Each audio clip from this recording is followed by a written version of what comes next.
Quinto domingo de la Pascua, y en este domingo el Evangelio que escuchamos según San Juan en el capítulo 15 nos presenta una parábola, que es una parábola que estoy seguro que en algún momento hemos escuchado ya, en otros momentos seguramente lo hemos escuchado, que es la parábola de la vid y los sarmientos.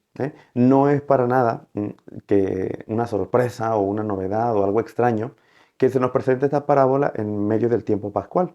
Recordemos que nos encontramos en el tiempo de la Pascua, en el cual nosotros celebramos la resurrección de nuestro Señor. Es decir, celebramos la vida. Y es que a través de esta parábola de la vida y los sarmientos, prácticamente el Señor nos está diciendo que Él es la fuente de la vida.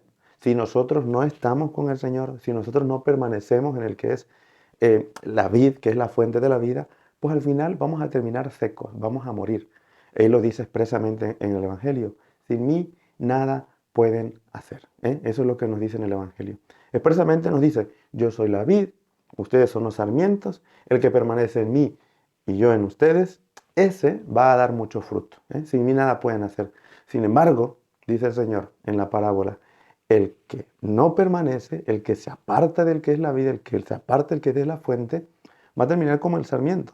Va a terminar siendo echado fuera, se va a secar y no va a servir para más que para leña al fuego. Entonces el Señor nos pide hoy estar unidos a Él. Esa es la invitación. Y yo creo que queda claro, si nosotros analizamos el Evangelio de este domingo, nos vamos a dar cuenta que hay una palabra que prevalece, es permanecer. Y esa es la invitación que se nos hace hoy especialmente a nosotros en este domingo. Tenemos que permanecer unidos a Cristo. Tenemos que permanecer unidos al que es la vida, para que nosotros también podamos dar fruto, para que nosotros podamos llevar también esa vida, podamos llevar también a Cristo a las demás personas.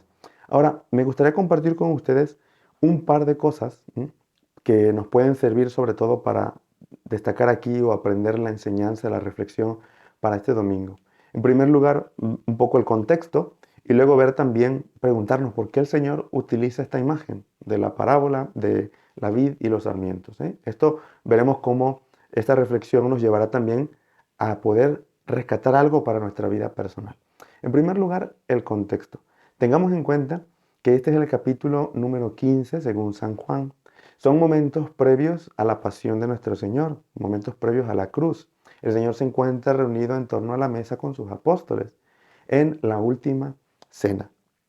Esta parábola forma parte de los discursos, si lo podemos decir así, de despedida de nuestro Señor, ahí cuando estaban con los apóstoles en la última cena.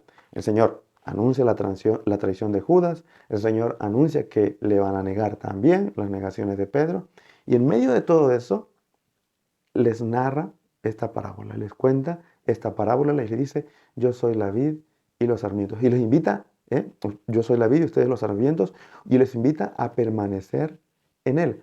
¿Por qué? Porque seguramente más adelante los apóstoles iban a experimentar tribulación, iban a experimentar tentación, iban a experimentar desesperación, esa desesperanza. ¿Y qué era lo más fácil para ellos en esos momentos? Pues quizás abandonar a Jesús, abandonarse de Cristo. Por eso el Señor les advierte y les da de alguna manera la esperanza, les dice, sin mí nada pueden hacer, es necesario que permanezcan en el que es la vida, que permanezcan en el que es la fuente de la vida.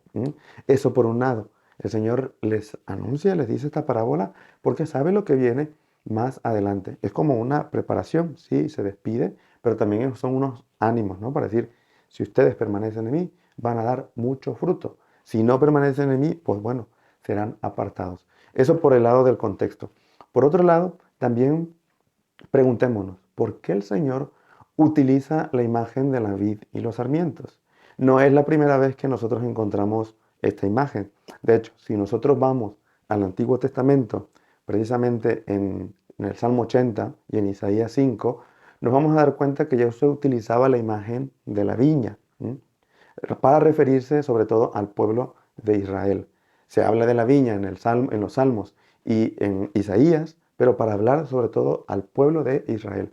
Ahora, cuando Cristo hace esta imagen también de la vid y los sarmientos, como una viña, cuando hace esta imagen, se está refiriendo a un nuevo pueblo de Dios, que va a ser su iglesia, en el cual Cristo es la cabeza y todos nosotros formamos el cuerpo, que Él es la vid y nosotros somos los sarmientos.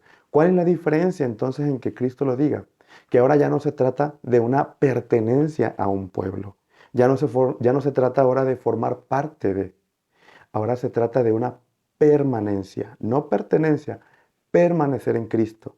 Ya no se trata ahora de formar parte, sino ahora se trata de vivir vivir según la vida de Cristo. Entonces la invitación para cada uno de nosotros es permanecer en Cristo, permanecer en su amor, permanecer en el que es la vida, permanecer en la vid.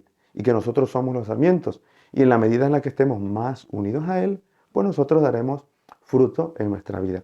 Ahora, ¿cómo podemos permanecer nosotros? ¿De qué manera podemos permanecer unidos a Cristo? Lo hemos dicho en reflexiones pasadas y yo estoy seguro que ustedes lo saben muy bien. Lo sabemos muy bien. Permanecemos en Cristo en la medida en la que realizamos nuestra oración, en la medida que oramos, en la medida en la que vivimos los mandamientos, los cumplimos, en la medida en la que escuchamos la palabra, en la medida en la que buscamos los sacramentos, sobre todo en la confesión y la Eucaristía. Sabemos que nosotros formamos parte de esta iglesia a raíz de nuestro bautismo y nosotros vamos madurando en la medida que vamos creciendo y parte de nuestra madurez se va dando cuenta también, se va mostrando en la Eucaristía. En la medida en la que nosotros comulgamos, estamos unidos cada vez más a Cristo. Entonces, la invitación en este domingo es permanecer en Cristo, permanecer unidos al que es la vida. Nosotros como cristianos no podemos conformarnos solamente con el formar parte de, porque se puede quedar solamente en un mero cumplimiento. En algún momento alguna persona ha dicho eso. Bueno, yo soy cristiano, pero nada más lo digo de palabra, porque ya ni voy a misa. Eso es muy común. ¿Eh? Mire, también dentro de nuestra iglesia hay muchos movimientos. Hay muchos movimientos, hay muchos grupos, díganse las pastorales que existen, y son muy buenas. ¿Y cuál debe ser el objetivo? Pues de alguna manera ayudarnos a nosotros a crecer espiritualmente, pero unirnos a Cristo. Supongamos, si alguien está llegando a los movimientos, si alguien está llegando a los grupos, pero no va a misa, no se confiesa, no comulga, no procura la Eucaristía, no procura la palabra, no hace su oración, pues él de alguna manera forma parte de la iglesia, de palabra, pero no permanece en el que es la vida. Y el Señor hoy nos está pidiendo permanecer en Él, estar unidos a Él. Esto puede parecer en un primer momento que nos corta la libertad, ¿no? Porque dice, bueno, si el Señor nos pide que estemos unidos a Él, que estemos unidos a la vid, porque sin Él no podemos hacer nada, pues pareciera que esto nos impide llevar nuestra vida ordinaria. Y no es así. El Señor dice que el que permanece en Él da fruto y da fruto abundante. No nos quita la libertad, al contrario, nos hace cada vez más libres. Si nosotros permanecemos unidos al que es a la vid, al que es la cabeza, al que es la fuente de la vida, pues nosotros vamos a dar fruto para todas las demás personas. No es solamente para nosotros mismos, no nos encierra en, en un particularismo, en un individualismo, sino al contrario, en la medida en la que estoy más unido a Cristo, puedo dar frutos a los demás. No es que yo me centre en realizar ciertos actos para buscar ciertos frutos, no. Nosotros nos centramos en unirnos a Jesús y el mismo estar unidos con Jesús nos lleva a llevárselo a los demás y a dar fruto a las demás personas. Hay otras imágenes en la Sagrada Escritura, en el Evangelio, que hemos escuchado, que Cristo es la luz, que nosotros somos sal, Cristo es la vida, Cristo es la fuente de agua vida para cada uno de nosotros. Pero pensemos, ¿yo qué luz voy a llevar al mundo si yo no estoy buscando a la luz? ¿Yo qué vida voy a dar, qué esperanza voy a dar al mundo si yo no estoy unido al que es la vida? Yo no, ¿cómo voy a ser sal de la tierra si yo no estoy unido al que me da el sabor a mí, el que me da el sabor a mi vida? Entonces veamos, el Señor nos invita a permanecer en Él y en la medida en la que yo permanezco en Él, puedo dar frutos y puedo dar frutos a los demás. Que no nos conformemos solamente en el formar parte de, sino en el permanecer en. Que nosotros no nos sintamos solamente como que voy y cumplo, ¿no? Que nosotros permanezcamos en Cristo y vivamos una vida según Cristo. Hermanos, en la medida en la que estemos más unidos a Cristo, en la medida en la que permanezcamos más unidos a Él, en esa medida nosotros podemos dar más fruto a los demás. Y esa es la reflexión que nosotros podemos destacar en este quinto domingo del tiempo de la Pascua y que el Señor nos pide. Que cuando venga más adelante la tribulación, las tentaciones, los problemas, las dificultades, no nos separemos, sino al contrario, busquemos estar cada vez más unidos a Él, que es la fuente de la vida y que sin Él nada podemos hacer y con Él lo podemos todo. Que así sea.